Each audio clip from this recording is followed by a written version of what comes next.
Alright, let's talk about someone who doesn't get nearly enough attention in philosophy courses but who absolutely deserves it, Iamblichus of Chalcis. And I want to start by really situating you in his world, because understanding the context is crucial for understanding why his philosophy took the shape it did.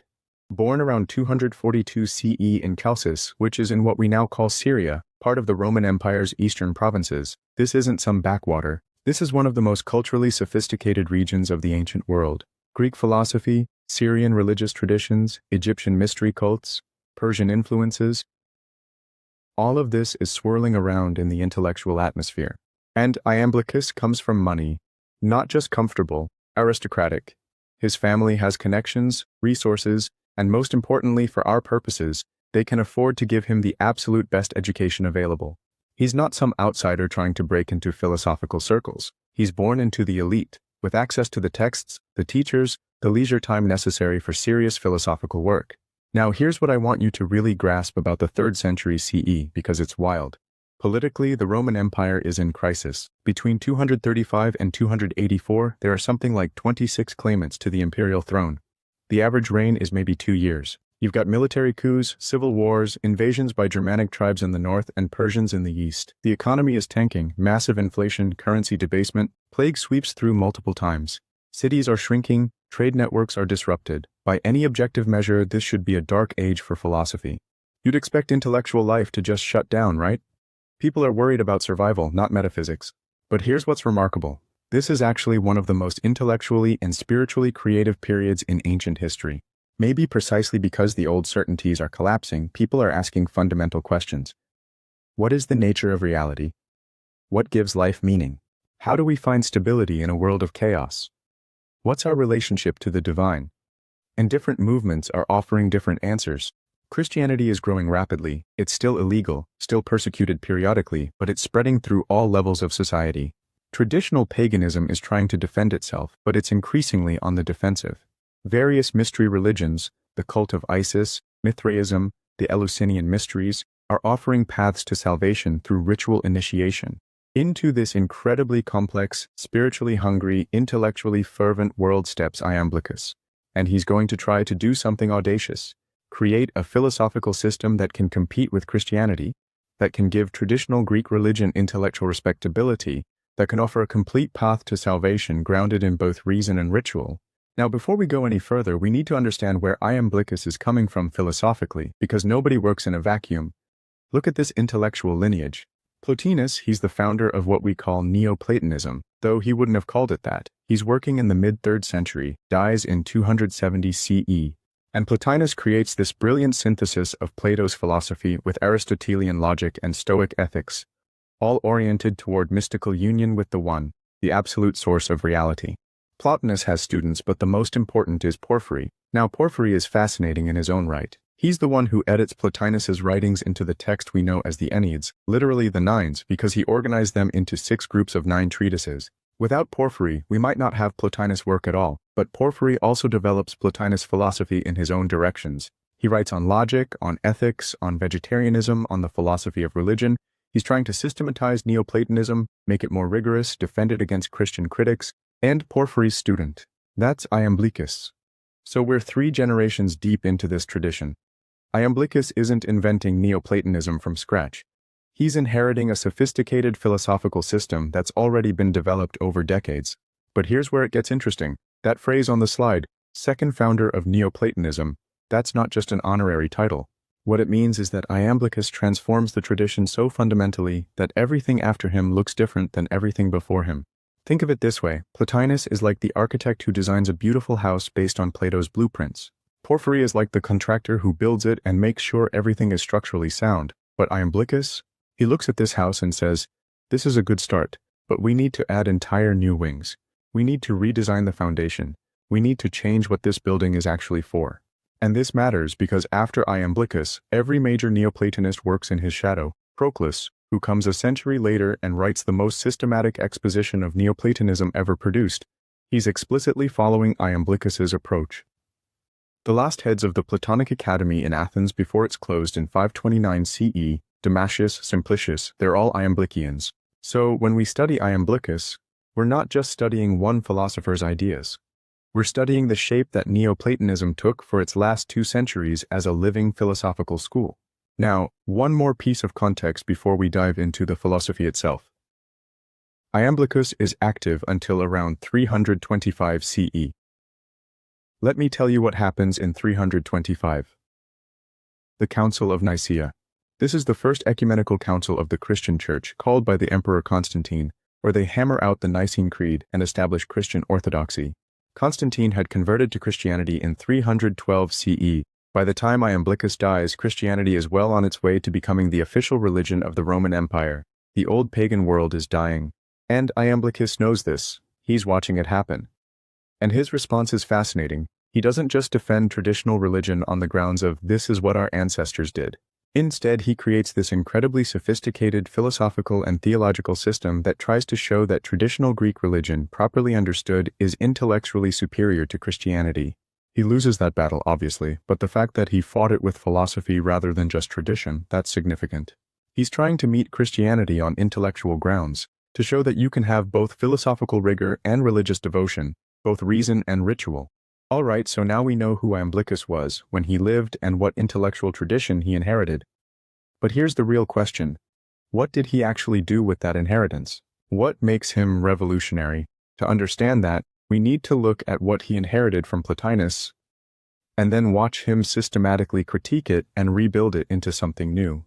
Before we can appreciate what makes Iamblichus revolutionary, we need to really understand Plotinus's philosophy. And I mean really understand it, not just get a superficial sketch. Because Plotinus' system is beautiful, elegant, and in many ways deeply appealing, you need to feel its pull before you can understand why Iamblichus felt compelled to tear it apart and rebuild it. So let's start at the top. Literally. For Plotinus, everything begins with the One. Not a one, not the number one, but the One. The absolute transcendent source of all reality. And here's what's mind-bending about the One. It's beyond everything. Beyond being. Beyond thought. Beyond language. Beyond comprehension. Think about that for a second. If you say the One exists, you've already messed up because existence is a limitation. Things that exist are defined by what they are, which means they're not other things. But the One is unlimited, infinite, absolute. It can't be defined because definition is limitation. If you say the One is good, you've messed up again because now you're attributing a quality to it, and qualities are limitations. The One isn't good the way a person is good or an action is good. It's beyond goodness. It's the source of goodness itself. So how can we talk about it at all? Plotinus says we can only use negative theology, saying what it's not. Or we can use metaphors, knowing they're inadequate. The One is like the sun. It radiates light without diminishing itself. It's like a fountain overflowing. It produces everything without losing anything. Now from the One comes the first emanation, the intellect, or nous in Greek. This is pure thought thinking itself. It's the realm of the Platonic forms. Beauty itself, justice itself, the perfect archetypes of everything in the material world. The intellect is still unified, but it's not absolutely simple like the One. It has multiplicity. It contains all the forms as distinct but interconnected realities. And here's something crucial. For Plotinus, the intellect doesn't come from the One by choice or decision. The One doesn't think, I'm going to create the intellect now. That would make the One a thinking being, which would limit it. Instead, emanation is necessary and eternal. It's like how light necessarily radiates from the sun. The One, by its very nature as infinitely productive, overflows into the intellect. From the intellect emanates the soul, the world soul, which is the principle of life and motion. The soul is less unified than the intellect. It's turned both upward toward the intellect, contemplating the forms, and downward toward matter, giving life and order to the physical world. Individual souls, your soul, my soul, are like rays of this world's soul. And finally, at the bottom of the chain, you have matter, not really created by the soul, but more like the final dimming of the light, the point where the emanation from the One becomes so weak that it's almost nothing. Matter is privation, absence, the limit of being. Now here's the human situation according to Plotinus, and this is where it gets really interesting. We are souls that have descended into bodies, but, and this is absolutely crucial for understanding Plotinus, our descent isn't complete. The higher part of our soul, the part that contemplates the forms, never actually descends. It remains up there in the intelligible realm, eternally contemplating, eternally unified with the intellect. So right now, even as you're sitting here listening to this lecture, there's a part of you that's up there, contemplating eternal truths. You've just forgotten about it. You're so identified with your body, your emotions, your sensory experiences, that you've lost touch with your true self. What's the solution? Philosophy, contemplation, turning inward. You need to detach from bodily concerns, purify your thinking, study mathematics and dialectic, contemplate the forms. Gradually, through intellectual discipline, you ascend back up the chain of being. First, you achieve ethical virtue, which brings order to the soul. Then you practice intellectual contemplation, which unifies the soul with the intellect. And in rare mystical moments, Plotinus claims to have experienced this 4 times in his life, you might even achieve union with the One itself. It's an intellectual path. You don't need temples, you don't need priests, you don't need rituals. Just you, your mind, and the cosmos. Philosophy is the only ladder you need to climb back to the divine. And I have to say, there's something deeply appealing about this. It's empowering. You're not dependent on external authorities. It's rational. It respects human intelligence and our capacity to understand reality. It's optimistic. It says we never really fell, we just forgot who we are. Beautiful system, right? Elegant. Intellectually satisfying. Philosophically rigorous. Iamblichus thought it was dangerously wrong. Now, when I say Iamblichus thought Plotinus was wrong, I don't mean he rejected Neoplatonism entirely. He's still working within the Neoplatonic framework, emanation from the One, the chain of being, the soul's return to its source. But he thinks Plotinus made some fundamental mistakes, and these mistakes have serious consequences. Let's start with the big one. This idea that part of our soul remains unfallen, eternally contemplating the divine. Iamblichus says no, absolutely not. When the soul descends into a body, it really descends. All of it. There's no higher part that stays untouched by matter. Why does this matter?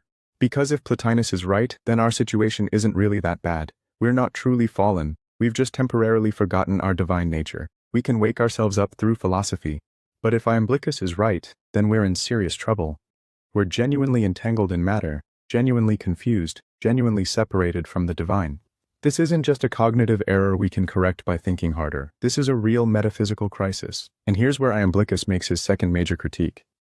Can pure intellectual contemplation really save us? If we're really as messed up as we actually are, if our souls are genuinely embedded in matter, clouded by bodily passions, forgetful of their origin, can we really pull ourselves up by our own intellectual bootstraps? Iamblichus says no. Think about it practically. If you're drowning, can you save yourself just by thinking about swimming? If you're sick, can you cure yourself just by contemplating health? At some point, you need external help. You need someone to throw you a rope. You need medicine. Same with the soul's salvation. We need help from above. We need the gods to reach down to us because we can't reach up to them on our own. Philosophy is necessary. You need to understand what you're doing and why, but it's not sufficient. You also need divine grace, divine intervention, divine power operating in your life. This is a massive shift. For Plotinus, the philosopher is essentially self-sufficient in their spiritual journey. For Iamblichus, we absolutely need the gods' help. And this means we need ways to contact the gods, to invoke them, to create conditions where they can act in our lives. We need ritual.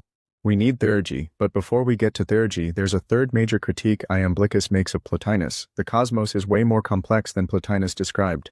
Plotinus gives you 3 main levels: the One, the intellect, the soul. Clean, simple, elegant. Iamblichus looks at this and thinks, how can that possibly be right? Look at all the religious traditions around us. The Greeks worship dozens of gods: Zeus, Apollo, Athena, Dionysus, and on and on. The Egyptians have their pantheon. The Chaldeans have their theology. Are all these gods just made up? Are they just poetic names for philosophical abstractions? Iamblichus says no. These gods are real. They're real divine beings operating at different levels of the cosmic hierarchy, and if they're real, then the cosmos must be complex enough to accommodate them all. So Iamblichus embarks on this massive project of systematization. He's going to map out the entire divine realm in meticulous detail. He's going to show exactly how many levels there are, what kinds of beings exist at each level, how they relate to each other, how they mediate between the one and the material world.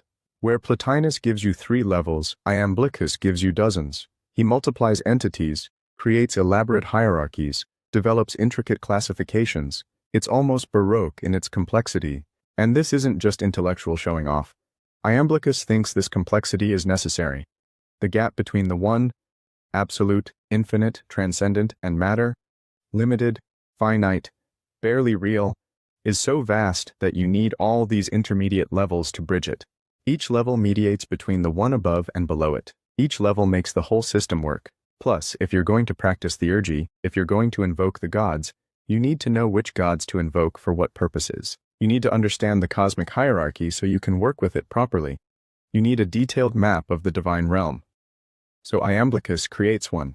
And it's this map, this elaborate cosmic architecture, that becomes the foundation for all later Neoplatonism. Let me give you a concrete example of how this works. Say, you're a soul trying to ascend back to the one. In Plotinus's system, you basically contemplate your way up, study philosophy, purify your thinking, achieve union with the intellect, maybe touch the one. In Iamblichus' system, you can't just leap from here to there. You have to go level by level, and at each level, you need help from the beings that naturally inhabit that level. So you might invoke certain heroes to help purify your lower soul. Then you invoke certain demons to help elevate your intellectual soul. Then certain angels to help you approach the divine realm. Then certain gods to actually facilitate union with the higher principles. It's not a solo journey anymore. It's a communal effort involving the entire cosmic hierarchy. You're not alone. You're surrounded by divine helpers at every level if you know how to contact them. And that brings us to the heart of Iamblichus' innovation. How exactly do you contact these divine beings? How do you get their help? The answer is Theurgy, and we need to understand this in depth because it's the most distinctive and controversial part of Iamblichus' philosophy. Alright, now we're going to build Iamblichus' cosmos from the ground up. And I want you to really pay attention here because this is intricate and every piece matters. This isn't just abstract metaphysics, this is the architecture of reality itself according to Iamblichus. At the very summit we have the one, no disagreement with Plotinus there. The one is absolutely transcendent, beyond being, beyond thought, the source of everything. You can't say anything positive about it. It's the absolute principle that grounds everything else. But immediately, and this is where Iamblichus starts diverging, we need to ask, how does anything come from the one? Plotinus says it just emanates necessarily, like light from the sun. But Iamblichus thinks we need intermediate principles to explain this, so he brings in Pythagorean concepts, limit and the unlimited. These aren't just abstract ideas, they're real metaphysical principles. The unlimited is pure potentiality, infinite possibility, formless power. Limit is what gives definition, structure, form, determination. And all of reality is the interplay between these two principles. Think of it like this.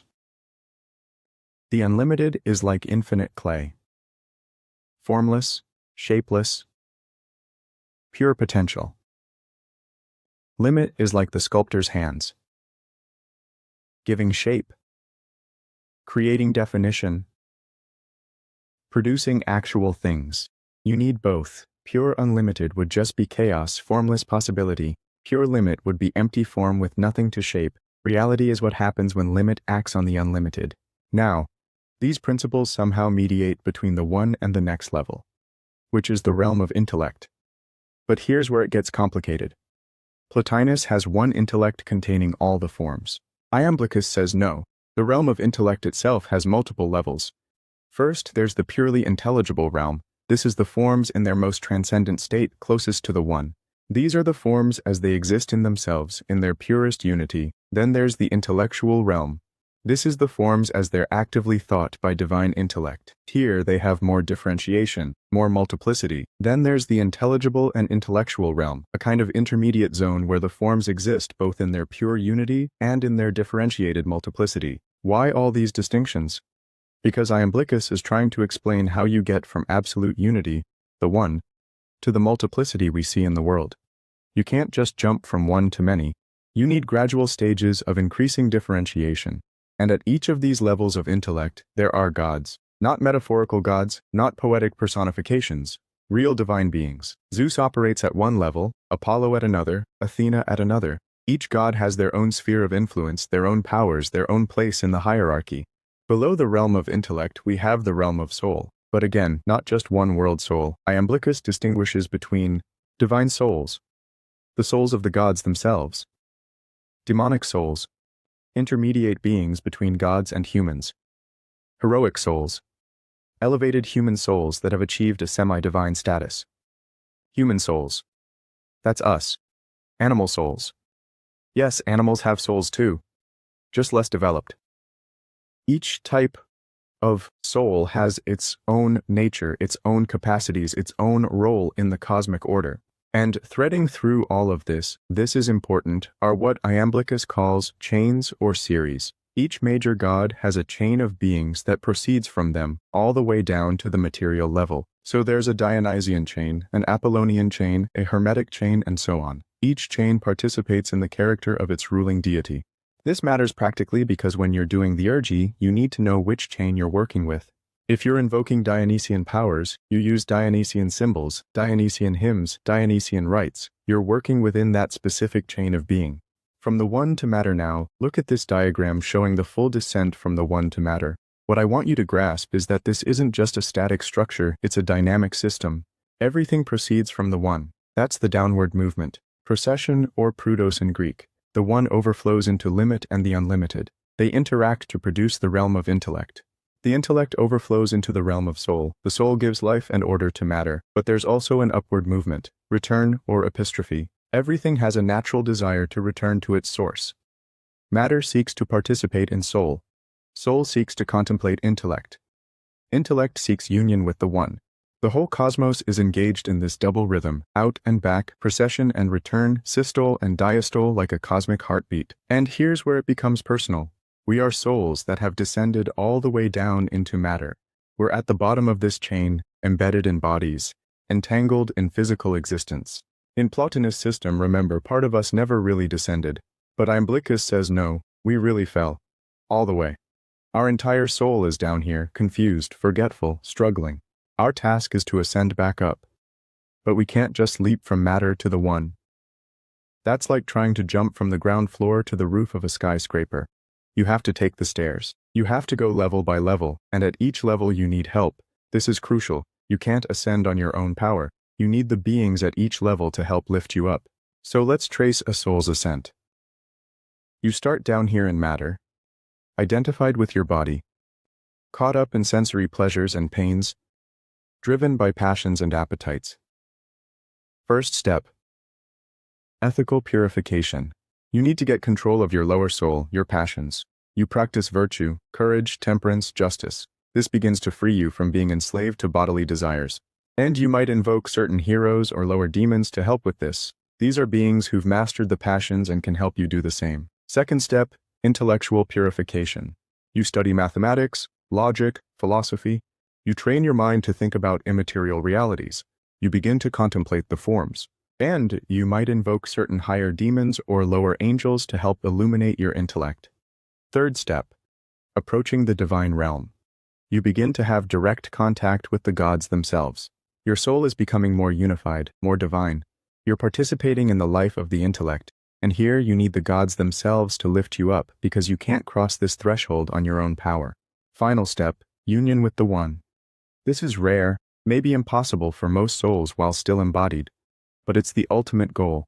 Complete return to the source, dissolution of all multiplicity into absolute unity. But here's the thing. You can't do any of this alone. At every step, you need divine help. And how do you get that help? How do you contact these beings? How do you invoke their assistance? That's where Theurgy comes in. And we need to understand Theurgy deeply because it's the most distinctive, controversial, and influential part of Iamblichus philosophy. The word Theurgy comes from Greek. Theos meaning God and ergon meaning work. So literally, God working or divine work. But what does that actually mean in practice? For Iamblichus, Theurgy is a complete system of ritual practices designed to bring about real ontological contact with the gods. Not metaphorical contact. Not psychological symbolism. Not just feeling inspired or uplifted. Actual metaphysical union with divine beings. Now, you might be thinking, wait, isn't this just religion? Isn't this what people have always done in temples? And yes, there are similarities. But Iamblichus is doing something different. He's taking traditional religious practices, sacrifices, prayers, hymns, invocations, and giving them a philosophical justification. He's showing why they work, how they work, what metaphysical principles they're based on. Let me give you his core argument, because it's fascinating and it gets to the heart of why he thinks Theurgy is necessary. Premise 1. We are souls embedded in matter, genuinely fallen, genuinely separated from the divine. This is the critique of Plotinus we already discussed. Premise 2. The human intellect by itself is limited, finite, embedded in matter. No matter how hard we think, no matter how much we study philosophy, we can't transcend our own limitations through thinking alone. Our intellect is a created thing, dependent on higher realities. It can't lift itself up to the level of the gods by its own power. Premise 3. But the gods want to help us. It's in their nature to be beneficent, to overflow with goodness, to help lower beings ascend. The problem isn't that the gods are unwilling, it's that we don't know how to receive their help. Conclusion. We need a way to create conditions that allow the gods to act in our lives. We need to open channels through which divine power can flow down to us. That's what Theurgy does. Think of it like this. Philosophy is us trying to climb up to the gods. We're down here in the valley and we're trying to scale the mountain. We can climb a certain distance through our own effort, studying, thinking, contemplating, but at some point the mountain gets too steep. We can't go any higher on our own. Theurgy is the gods reaching down to lift us up. It's them throwing us a rope, or better yet, descending to where we are and carrying us upward. Both movements are necessary. You need the philosophical understanding to know what you're doing and why. But you also need the ritual practice to actually accomplish the transformation. Now let's get concrete. What does Theurgy actually involve? First, there are verbal elements, sacred names, hymns, invocations. The gods have specific names that embody their essence.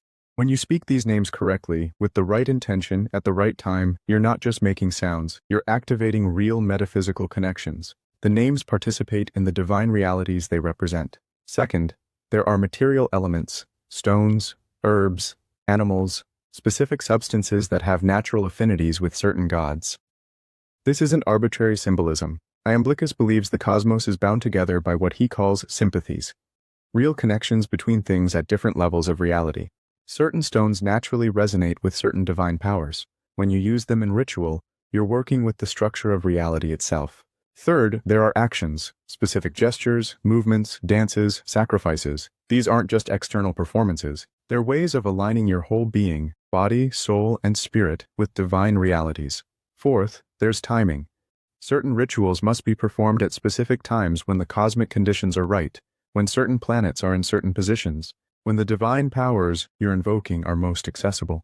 All of this together creates what Iamblichus calls a vehicle for divine presence. You're constructing a kind of metaphysical channel through which the gods can enter the material world and act. Now we need to talk about an aspect of Iamblichus that often gets overlooked, but which is absolutely central to understanding his complete vision, his deep engagement with Pythagoreanism and mathematical philosophy. Iamblichus wrote an entire collection on Pythagorean philosophy, a massive work, parts of which survive, that tried to preserve and systematize all of Pythagorean teaching. Why was he so invested in this? Because for Iamblichus, Pythagoras wasn't just an ancient mathematician who discovered some geometric theorems. Pythagoras was a divine sage, a revealer of sacred wisdom, someone who understood the fundamental structure of reality itself. Let's go back to that Pythagorean motto, all things are number. What does that mean? It's not just saying that you can count things, or that mathematics is useful for measuring the world. It's making a metaphysical claim. Number is the fundamental structure of reality. The cosmos is literally built out of mathematical relationships. Think about music for a second. The Pythagoreans discovered that musical harmony is based on mathematical ratios. An octave is a 2-to-1 ratio. A perfect fifth is 3-to-2. A perfect fourth is 4-to-3. These aren't arbitrary, they're built into the nature of sound itself. When you play two notes in one of these ratios, they sound harmonious. When you play them in other ratios, they sound dissonant. But the Pythagoreans went further. They said, if music is based on mathematical ratios, and music is harmonious and beautiful, then maybe the whole cosmos is based on mathematical ratios. Maybe the universe itself is a kind of harmony, a cosmic music, a mathematical symphony, and Iamblichus takes this seriously. Remember those principles we discussed, limit and the unlimited? These are mathematical concepts. Limit is what gives definition, measure, proportion. The unlimited is that which can be measured, proportioned, defined. All of reality is the interplay between these mathematical principles. So when Iamblichus maps out his cosmic hierarchy, he's not just making stuff up. He's trying to show the mathematical structure underlying everything. Each level of reality has its own numerical relationships, its own proportions, its own harmony. The one is absolute unity, the number one in its metaphysical sense. The realm of intellect involves duality, the knower and the known, subject and object. The realm of soul involves triadic relationships, remaining, procession, and return. The material world involves the number 4, the 4 elements, the 4 qualities, the tetrad that generates all physical reality. This isn't just numerology or mystical symbolism. For Iamblichus, these numerical relationships are real. They're the actual structure of reality. Understanding them is understanding how the cosmos works. And this has practical implications. If you're going to practice Theurgy effectively, you need to understand these mathematical relationships. You need to know which numbers correspond to which gods, which geometric figures have affinity with which divine powers, which proportions create harmony between different levels of reality. For example, the tetractys, the triangular figure made of 10 dots arranged in 4 rows, 1 plus 2 plus 3 plus 4 equals 10, this isn't just a pretty pattern. It's a representation of how unity unfolds into multiplicity, how the one generates the many. It contains all the basic ratios of musical harmony. It's a key to understanding cosmic structure. Or take the golden ratio, approximately 1.618, the ratio that appears throughout nature in spiral patterns, plant growth, proportions of the human body. The Pythagoreans knew about this ratio. They saw it as evidence that nature itself follows mathematical laws, that the cosmos is rationally ordered. For Iamblichus, studying mathematics isn't just practical training for engineers or merchants, it's spiritual practice. When you contemplate mathematical truths, you're training your soul to think about immaterial realities. Numbers don't exist in the physical world. You can't touch the number 3 or taste the square root of 2. They're intelligible realities, objects of pure thought. So mathematical study purifies the soul. It lifts your mind away from sensory things and toward the intelligible realm. It's preparation for philosophy and ultimately for Theurgy. You're learning to think about realities that transcend matter, and that's exactly what you need to do to ascend the cosmic hierarchy. Moreover, mathematics provides certainty. In a world of change and uncertainty, mathematical truths are eternal and unchanging. 2 plus 2 equals 4 always has, always will in every possible world. The Pythagorean theorem is true not just on Earth but throughout the cosmos. These truths participate in the eternal realm of forms. So, when Iamblichus writes about Pythagoreanism, he's not just being a historian of philosophy, he's showing how mathematical philosophy integrates with his entire system. Mathematics, ethics, metaphysics, theology, theurgy, they all fit together into a complete way of life. Alright, let's step back and see the complete picture of what Iamblichus accomplished. He created one of the most comprehensive, systematic philosophical visions in all of ancient philosophy. It's a complete worldview that tries to account for everything. Where does reality come from? What's the structure of the cosmos? What are we? Why are we here? How should we live? How can we be saved? But more than that, and this is what makes Iamblichus distinctive, he created a path. Not just a theory about reality, but a practical way of life oriented toward divine union. You study philosophy to understand the cosmic structure. You need to know where you are in the chain of being, where you're trying to go, what obstacles you face. You practice mathematics to purify your thinking. You train your soul to contemplate immaterial realities, to think about eternal truths, to lift your mind above the sensory world. You cultivate ethical virtue to gain control over your passions. You practice courage, temperance, justice, wisdom. This brings order to your lower soul and prepares you for higher pursuits. You perform Theurgy to receive divine grace. You invoke the gods. You participate in sacred rituals. You create conditions for divine power to flow into your life. All of this fits together. It's not a collection of separate activities. It's a unified path of ascent. Every element supports every other element. And here's what I find remarkable. Iamblichus was working at a moment of profound cultural transition. The old pagan world was dying. Christianity was rising. The traditional gods were being abandoned. The old temples were closing. The ancient rites were being forgotten. He could have just defended tradition on traditional grounds. This is what our ancestors did, so we should keep doing it. That's what a lot of pagan intellectuals did. But Iamblichus took a different approach. He said, let me show you why these traditions are philosophically justified. Let me give you a rational, systematic account of how the gods exist, how the Theurgy works, why ritual matters. Let me show you that you can have both philosophical rigor and religious devotion, both reason and ritual, both intellect and piety. In one sense, he failed. Paganism lost. Christianity won. By the 6th century, the Platonic Academy is closed, pagan temples are destroyed or converted to churches, traditional religion is effectively dead in the Mediterranean world. But in another sense, Iamblichus succeeded brilliantly. His ideas survived. When Neoplatonic texts were translated into Arabic in the 9th century, Iamblichian concepts influenced Islamic philosophy. Al-Farabi, Avicenna, even aspects of Sufism show his influence. When Neoplatonic texts were translated into Latin during the Renaissance, Iamblichus' fusion of philosophy and ritual shaped Christian mysticism. Figures like Marsilio Ficino, Pico della Mirandola, the whole Florentine Academy, they're working with Iamblichian ideas. The Western esoteric tradition, Kabbalah, alchemy, ceremonial magic, Rosicrucianism, Freemasonry, all of this bears the stamp of Iamblichus's vision. The idea that ritual can affect metaphysical change, that symbols have real power, that there are hierarchies of spiritual beings we can contact. These are all Iamblichian ideas that continue to resonate. Even in contemporary philosophy, when people talk about the limits of pure rationalism, when they discuss the role of embodied practice in spiritual development, when they explore non-Western traditions that integrate philosophy and ritual, they're often rediscovering insights that Iamblichus articulated 1700 years ago.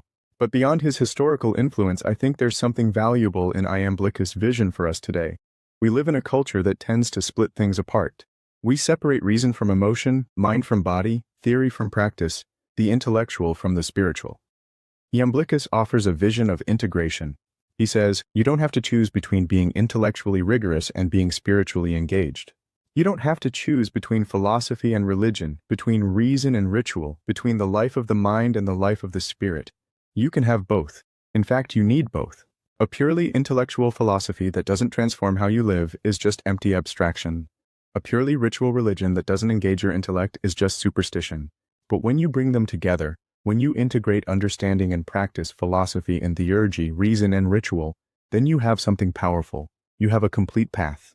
Whether you accept Iamblichus' specific metaphysics or not, whether you believe in his elaborate cosmic hierarchies, his theurgical practices, his Pythagorean mathematics, I think his fundamental insight remains valid.